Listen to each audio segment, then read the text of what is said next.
ਜਿਹੜਾ ਤੁਹਾਨੂੰ ਇਸ ਵੀਡੀਓ ਦੇ ਵਿੱਚ ਬਸ਼ੇਰਾ ਦਿਖਾਉਣਾ ਨਾ, ਬਸ਼ੇਰਾ ਤਾਂ ਯਾਰ ਨਾਂ ਦਾ ਹੀ ਆ। ਉਮਰ ਦਾ ਨਿਆਣਾ ਜ਼ਰੂਰ ਆ, ਪਰ ਹਰਕਤਾਂ ਸਾਰੀਆਂ ਘੋੜਿਆਂ ਵਾਲੀਆਂ। ਇਹ ਬਸ਼ੇਰਾ ਦਿਖਾਉਣਾ ਬਾਈ ਸਵਰਨ ਸਿੰਘ ਖਿਆਲੀ ਵਾਲੇ ਪਿੰਡ ਵਾਲੇ ਦੇ। ਤੁਹਾਨੂੰ ਜਾਨਵਰ ਵੀ ਦਿਖਾਉਣੇ ਆ। ਇਹ ਹੈਗਾ ਟ੍ਰੇਲਰ ਹੀ ਆ, ਪਰ ਇਹਦੇ ਵਿੱਚ ਨਾ ਬਾਈ ਦੀ ਜਦੋਂ ਵੀਡੀਓ ਬਣਾ ਕੇ ਆਏ ਸੀਗੇ ਤੇ ਉਦੋਂ ਬਾਈ ਨੇ ਆਖਿਆ ਸੀਗਾ ਕਿ ਭਾਈ ਆਪਾਂ ਨਾ ਬਸ਼ੇਰਾ ਵੀ ਵੇਚ ਦਿਆਂਗੇ। ਫਿਰ ਮੈਂ ਕਿਹਾ ਯਾਰ ਬਸ਼ੇਰਾ ਮਾੜਾ ਜਿਹਾ ਨਰਾਲਾ ਕਰਕੇ ਦਿਖਾ ਦਿੰਨੇ ਆ। ਤੇ ਬਾਈ ਸਵਰਨ ਸਿੰਘ ਖਿਆਲੀ ਵਾਲਾ ਪਿੰਡ ਹੈਗਾ ਬਾਈ ਜਮਾਂ ਗੋਨੇਆਣੇ ਦੇ ਕੋਲੇ। ਗੋਨੇਆਣਾ ਬਠਿੰਡਾ, ਤੁਸੀਂ ਸਮਝ ਹੀ ਗਏ ਹੋਵੋਗੇ, ਉਹਦੇ ਕੋਲੇ ਆ। ਫਿਰ ਮੈਂ ਕਿਹਾ ਬਾਈ ਸਵਰਨ ਆਏ ਘਰੇ ਜੇ ਤਾਂ ਨਹੀਂ ਗੱਲ ਬਣਨੀ, ਆ ਜਾ ਆਪਾਂ ਗਰਾਊਂਡ ਲੈ ਕੇ ਚੱਲਦੇ ਹਾਂ ਜਾਨਵਰਾਂ ਨੂੰ। ਫਿਰ ਬਾਈ ਦੇ ਸਾਰੇ ਜਾਨਵਰ ਅਸੀਂ ਗਰਾਊਂਡ ਲੈ ਗਏ। ਉੱਥੋਂ ਨੇੜੇ ਹੀ ਬਾਈ ਦੇ ਘਰਾਂ ਦੇ ਨੇੜੇ ਗਰਾਊਂਡ ਸੀ, ਸਟੇਡੀਅਮ ਸੀ। ਸਟੇਡੀਅਮ ਦੇ ਵਿੱਚ ਲੈ ਕੇ ਚੱਲਦੇ ਹਾਂ, ਆ ਜਾਓ ਤੁਹਾਨੂੰ ਕਰਾਉਂਦੇ ਹਾਂ ਦਰਸ਼ਨ ਜਾਨਵਰਾਂ ਦੇ ਖੁੱਲ੍ਹ ਕੇ, ਕਰਦੇ ਹਾਂ ਗੱਲਾਂ ਬਾਤਾਂ ਆਪਾਂ। ਆਹ ਦੇਖੋ 6-7 ਚੜ੍ਹੇ ਜਾਂਦੇ ਸੀ, ਹਰਭੇਜ ਨੇ ਇਹਨਾਂ ਦਾ ਸੀਨ ਲੈ ਲਿਆ ਵਿੱਚ ਹੀ। ਅਤੇ ਆਹ ਏ ਮੰਨ ਲਓ ਬਸ਼ੇਰਾ।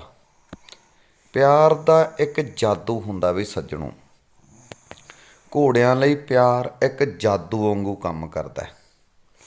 ਜਦੋਂ ਮੈਂ ਗਿਆ ਨਾ ਘਰੇ, ਤੇ ਇਹ ਬਸ਼ੇਰਾ ਨਾ ਹੀ ਤਾਂ ਮੇਰੇ ਆਖੇ ਲੱਗੇ ਤੇ ਮੇਰੇ ਨਾਲ ਕੰਫਰਟੇਬਲ ਨਹੀਂ ਸੀ ਫੀਲ ਕਰਦਾ। ਮੈਂ ਇਹਦੇ ਨਾਲ 1 ਮਿੰਟ ਪਿਆਰ ਦੁਲਾਰ ਕੀਤਾ, ਇਹਦੇ ਨਾਲ ਗੱਲਬਾਤ ਕੀਤੀ, ਇਹਨੂੰ 2 ਸੁਣੀਆਂ, 2 ਇਹਨੂੰ ਕਹੀਆਂ। ਅਤੇ ਉਸ ਤੋਂ ਬਾਅਦ ਜਦੋਂ ਮੈਂ ਇਹਨੂੰ ਕੀਤਾ ਕਿ ਆ ਜਾ ਪੁੱਤ ਚੱਲੀਏ, ਅਤੇ ਮੇਰੇ ਨਾਲ ਇਹ ਤੁਰ ਪਿਆ। ਮਤਲਬ ਵਿਸ਼ਵਾਸ ਕਰ ਗਿਆ ਕਿ ਭਾਈ ਇਹ ਬੰਦਾ ਵੀ ਸਾਡੇ ਵਰਗਾ ਹੀ ਆ। ਇਹ ਘੋੜਿਆਂ ਲਈ ਮੈਂ ਇਹ ਦੇਖੀ ਆ ਘੋੜਿਆਂ ਦੇ ਵਿੱਚ ਗੱਲ, ਕਿ ਘੋੜਿਆਂ 'ਤੇ ਜਿਹੜਾ ਪਿਆਰ ਆ ਨਾ ਉਹ ਜਾਦੂ ਦੀ ਤਰ੍ਹਾਂ ਕੰਮ ਕਰਦਾ, ਜਾਦੂ ਦੀ ਤਰ੍ਹਾਂ। ਇਹਨਾਂ ਨੂੰ ਘੂਰ ਕੇ ਕੁੱਟ ਕੇ ਉਹ ਚੀਜ਼ ਨਹੀਂ ਸਿਖਾਈ ਜਾ ਸਕਦੀ ਜੋ ਇਹਨਾਂ ਨੂੰ ਪਿਆਰ ਨਾਲ ਸਿਖਾਇਆ ਜਾ ਸਕਦਾ। ਕਿੰਨਾ ਵੀ ਵਿਗੜਾਇਲ ਘੋੜਾ ਹੋਵੇ ਨਾ, ਉਹਨੂੰ ਪਿਆਰ ਨਾਲ ਜੋ ਮਰਜ਼ੀ ਸਿਖਾ ਲਓ। ਇਹ ਬਸ਼ੇਰੇ ਬਾਰੇ ਮੈਂ ਤੁਹਾਨੂੰ ਫੇਰ ਦੱਸ ਦਿੰਦਾ, ਤੁਸੀਂ ਵੀ ਕਹਿਣਾ ਵੀ ਉਰੇ ਪਰੇ ਦੀਆਂ ਗੱਲਾਂ 'ਚ ਪੈ ਜਾਂਦਾ। ਇਹ ਬਸ਼ੇਰੇ ਬਾਰੇ ਤੁਹਾਨੂੰ ਮੈਂ ਦੱਸ ਦਿੰਦਾ ਕਿ ਇਹ ਬਸ਼ੇਰਾ ਹੈਗਾ ਕਾਲੇ ਕਾਂਟੇ ਦਾ। ਆਹ ਦੇਖੋ, ਆਹ ਮੁੰਡਾ ਹੁਣ ਕਹਿੰਦਾ ਵੀ ਭਾਈ ਮੇਰੇ ਨਾਲ ਚੱਲ, ਤੇ ਜਾਂਦਾ ਨਹੀਂ। ਪਿਆਰ ਇੱਕ ਇਹੋ ਜਿਹੀ ਚੀਜ਼ ਆ ਵੀ ਜਿਹਦੇ ਨਾਲ ਜਿਵੇਂ ਮਰਜ਼ੀ ਤੁਸੀਂ ਕਰ ਸਕਦੇ ਆ। ਇਹ ਬਸ਼ੇਰਾ ਹੈਗਾ ਭਾਈ ਕਾਲੇ ਕਾਂਟੇ ਦਾ। ਉਮਰ ਇਹਦੀ ਮਾਲਕ ਦੱਸਦੇ ਆ 8-9 ਮਹੀਨੇ। ਬਾਕੀ ਤੁਹਾਨੂੰ ਨੰਬਰ ਦੇ ਦਿੰਦੇ ਆ ਮਾਲਕਾਂ ਦਾ, ਅਤੇ ਤੁਸੀਂ ਉਹਨਾਂ ਤੋਂ ਪੁੱਛ ਵੀ ਲਿਓ। ਉਹਨਾਂ ਦਾ ਇਰਾਦਾ ਹੈਗਾ ਭਾਈ ਬਈ ਜਾਨਵਰ ਇਹ ਦੇ ਦਿਆਂਗੇ, ਜੇ ਚੰਗਾ ਰੇਟ ਮਿਲੂਗਾ ਤਾਂ ਦੇਣਗੇ। ਜੇ ਮਤਲਬ ਕੋਈ ਐਵੇਂ ਝੇਡਾਂ ਜਿਹੀਆਂ ਕਰੂਗਾ ਅਤੇ ਫਿਰ ਬਈ ਐਡੇ ਬ੍ਰਾਂਡ ਆ ਜਿਹੜੇ ਐਡੇ ਜਾਨਵਰ ਆ ਉਹ ਐਵੇਂ ਤਾਂ ਮਿਲਦੇ ਨਹੀਂ, ਹੈ ਨਾ। ਅਤੇ ਆਹ ਘੋੜਾ ਜੋ ਵੀ ਹੈਗਾ, ਜਿਹੋ ਜਿਹਾ ਵੀ ਹੈਗਾ ਬਸ਼ੇਰਾ, ਉਹ ਤੁਹਾਡੇ ਸਾਹਮਣੇ ਇਹਦੀ ਬੂਥ ਦੀ ਕੁਆਲਿਟੀ ਤੁਹਾਨੂੰ ਦਿਸਦੀ ਹੈ, ਇਹਦੇ ਕੰਨਾਂ ਦੀ ਕੁਆਲਿਟੀ ਦਿਸਦੀ ਆ, ਇਹਦੀ ਗਰਦਨ ਦੀ ਕੁਆਲਿਟੀ ਦਿਸਦੀ ਹੈ, ਇਹਦੀ ਸਰੀਰਕ ਬਣਤਰ ਦਿਸਦੀ ਆ, ਇਹਦੇ ਤੁਹਾਨੂੰ ਪੈਰ ਦਿਸ ਜਾਣਗੇ, ਇਹਦੀਆਂ ਗਾਮਚੀਆਂ ਦਿਸ ਜਾਣਗੀਆਂ, ਇਹਦੀਆਂ ਲੱਤਾਂ ਦਿਸ ਜਾਣਗੀਆਂ, ਇਹਦੇ ਪੱਟ ਦਿਸ ਜਾਣਗੇ ਤੁਹਾਨੂੰ, ਠੀਕ ਆ ਕਿ ਨਹੀਂ। ਅਤੇ ਖਾਨਦਾਨ ਮੈਨੂੰ ਨਹੀਂ ਲੱਗਦਾ ਵੀ ਮੈਂ ਹੁਣ ਖਾਨਦਾਨ ਬਾਰੇ ਦੱਸਾਂ ਅਤੇ ਫੇਰ ਹੀ ਤੁਹਾਨੂੰ ਪਤਾ ਲੱਗੂ।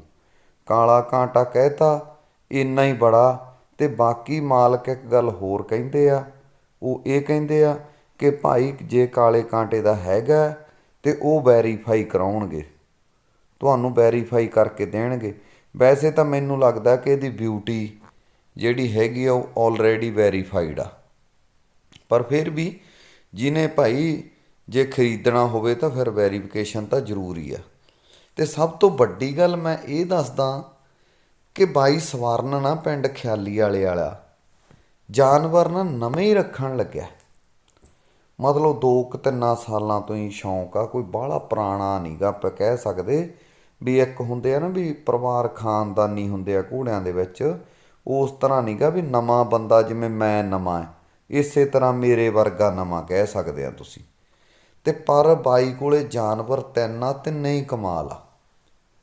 ਆਹ ਬਸ਼ੇਰੀ ਹੈ ਜਿਹੜੀ ਬਾਈ ਕਹਿੰਦਾ ਵੀ ਨਹੀਂ ਵੇਚਣੀ ਮੈਂ, ਇਹ ਬਸ਼ੇਰੀ ਹੈਗੀ ਆ ਡੋਡਾਂ ਵਾਲੇ ਪ੍ਰਿੰਸ ਘੋੜੇ ਦੀ, ਤੇ ਬਿੱਲੀ ਆ, ਦੋਨੇ ਅੱਖਾਂ ਦੀ ਬਿੱਲੀ ਆ, ਕਮਾਲ ਦੇ ਕੰਨ ਆ ਤੇ ਕਮਾਲ ਦਾ ਕੱਦ ਕਰ ਰਹੀ ਹੈ ਬਸ਼ੇਰੀ ਵੀ। ਤੇ ਜਿਹੜੀ ਹੈਗੀ ਆ ਬਾਈ ਕੋਲੇ ਘੋੜੀ, ਉਹ ਚੰਬੀ ਆ, ਤੇ ਉਹ ਭਾਨੇ ਵਾਲੀ ਲਾਈਨ ਚੋਂ ਦੱਸਦੇ ਆ ਬਾਈ ਹੁਣੀ, ਜਿਹੜਾ ਭਾਨੇ ਵਾਲਾ ਘੋੜਾ ਹੋਇਆ, ਮਤਲਬ ਜਿਹਨੇ ਪੰਜਾਬ ਦੇ ਵਿੱਚ ਆਪਾਂ ਇਹ ਕਹਿ ਸਕਦੇ ਹਾਂ, ਪੰਜਾਬ 'ਚ ਕੀ ਪੂਰੇ ਇੰਡੀਆ ਦੇ ਵਿੱਚ ਨੌਕਰੀਆਂ ਵਾਲੀ ਕ੍ਰਾਂਤੀ ਜਿਹੜੇ ਘੋੜੇ ਨੇ ਲੈ ਕੇ ਆਂਦੀ, ਉਸ ਲਾਈਨ ਦੇ ਵਿੱਚੋਂ ਆ।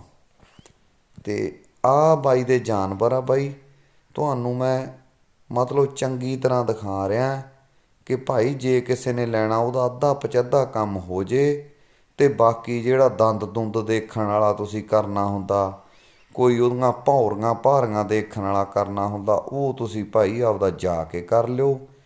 ਤੇ ਵੈਸੇ ਬਈ ਜਿੰਨਾ ਕੁ ਮੇਰਾ ਕੰਮ ਆ ਉਹ ਹੈਗਾ ਵੀ ਜਿਹੜਾ ਅੱਖ ਨੂੰ ਦਿਸਦਾ ਹੈ ਨਾ, ਉਹ ਤੁਹਾਨੂੰ ਮੈਂ ਦਿਖਾ ਦਿੰਦਾ, ਬਾਕੀ ਤੁਹਾਨੂੰ ਨੰਬਰ ਦੇ ਦਿੰਦਾ, ਆਪਦੀ ਤਸੱਲੀ ਆ ਭਾਈ ਉਹ ਮਾਲਕ ਤੋਂ ਵੀ ਤੁਸੀਂ ਕਰ ਸਕਦੇ ਆ ਵੀ ਇਹਦੀ ਕਿੰਨੀ ਉਮਰ ਆ, ਤੇ ਕਿੰਨਾ ਇਹਦਾ ਕੱਦ ਆ, ਕਿਹੜਾ ਇਹਦਾ ਬਾਪੂ ਆ, ਤੇ ਕਿਹੜੀ ਇਹਦੀ ਬੇਬੇ ਆ, ਉਹ ਤੁਸੀਂ ਸਾਰੀ ਗੱਲਬਾਤ ਬਾਈ ਤੋਂ, ਸਵਰਨ ਤੋਂ, ਖਿਆਲੀਵਾਲ ਵਾਲੇ ਤੋਂ ਪੁੱਛ ਲਿਓ।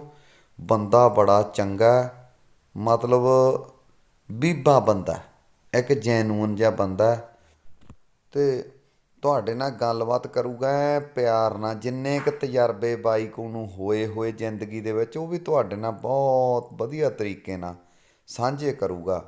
ਉਸ ਦਿਨ ਯਾਰ ਮੈਂ, ਪ੍ਰੀਤ, ਹਰਭੇਜ ਤੇ ਮੇਰਾ ਭਾਣਜਾ ਜਿੱਤਵਾਲ ਪਿੰਡ ਵਾਲਾ ਗੈਰੀ, ਉਹ ਭਾਈ ਨਾਲ ਗਿਆ ਸੀ, ਕਿਉਂਕਿ ਹੁਣ ਗੁਰਸ਼ਰਨ ਦਾ ਵਿਆਹ ਹੋ ਗਿਆ, ਉਹ ਤਾਂ ਹੁਣ ਕਬੀਲਦਾਰੀ ਦੇ ਵਿੱਚ ਆਪਾਂ ਭੇਜਤਾ, ਤੇ ਹੁਣ ਫਿਰ ਆਪਾਂ ਗੈਰੀ ਨੂੰ ਹੌਲੀ ਹੌਲੀ ਚੇਲਾ ਪੱਟਦੇ ਹਾਂ, ਇਸ ਕਰਕੇ ਉਹਨੂੰ ਨਾਲ ਲਾ ਲਿਆ, ਉਹਨੂੰ ਫਿਰ ਮਾੜਾ ਮੋਟਾ ਸਵਾਦ ਪਾਉਂਦੇ ਹਾਂ। ਹੁਣ ਬੰਦੇ ਤਾਂ ਭਾਈ ਕੰਮ ਨੂੰ, ਇਸ ਕੰਮ ਨੂੰ, ਘੋੜਿਆਂ ਵਾਲੇ ਕੰਮ ਨੂੰ 6-7 ਚਾਹੀਦੇ ਹੁੰਦੇ ਆ, ਇੱਕ ਅੱਧੇ ਬੰਦੇ ਨਾਲ ਤਾਂ ਗੱਲ ਨਹੀਂ ਬਣਦੀ, ਤਾਂ ਕਰਕੇ ਫਿਰ ਨਾਲ ਬੰਦਾ ਹੌਲੀ ਹੌਲੀ ਜਿਹੜਾ ਇੱਕ ਅੱਧਾ ਟੀਮ 'ਚੋਂ ਨਿਕਲਦਾ, ਇੱਕ ਅੱਧਾ ਨਾਲ ਦੀ ਨਾਲ ਰਲਾਈ ਲੂਈ ਜਾਈਦਾ, ਐਂ ਚੱਲੀ ਜਾਂਦਾ ਕੰਮ।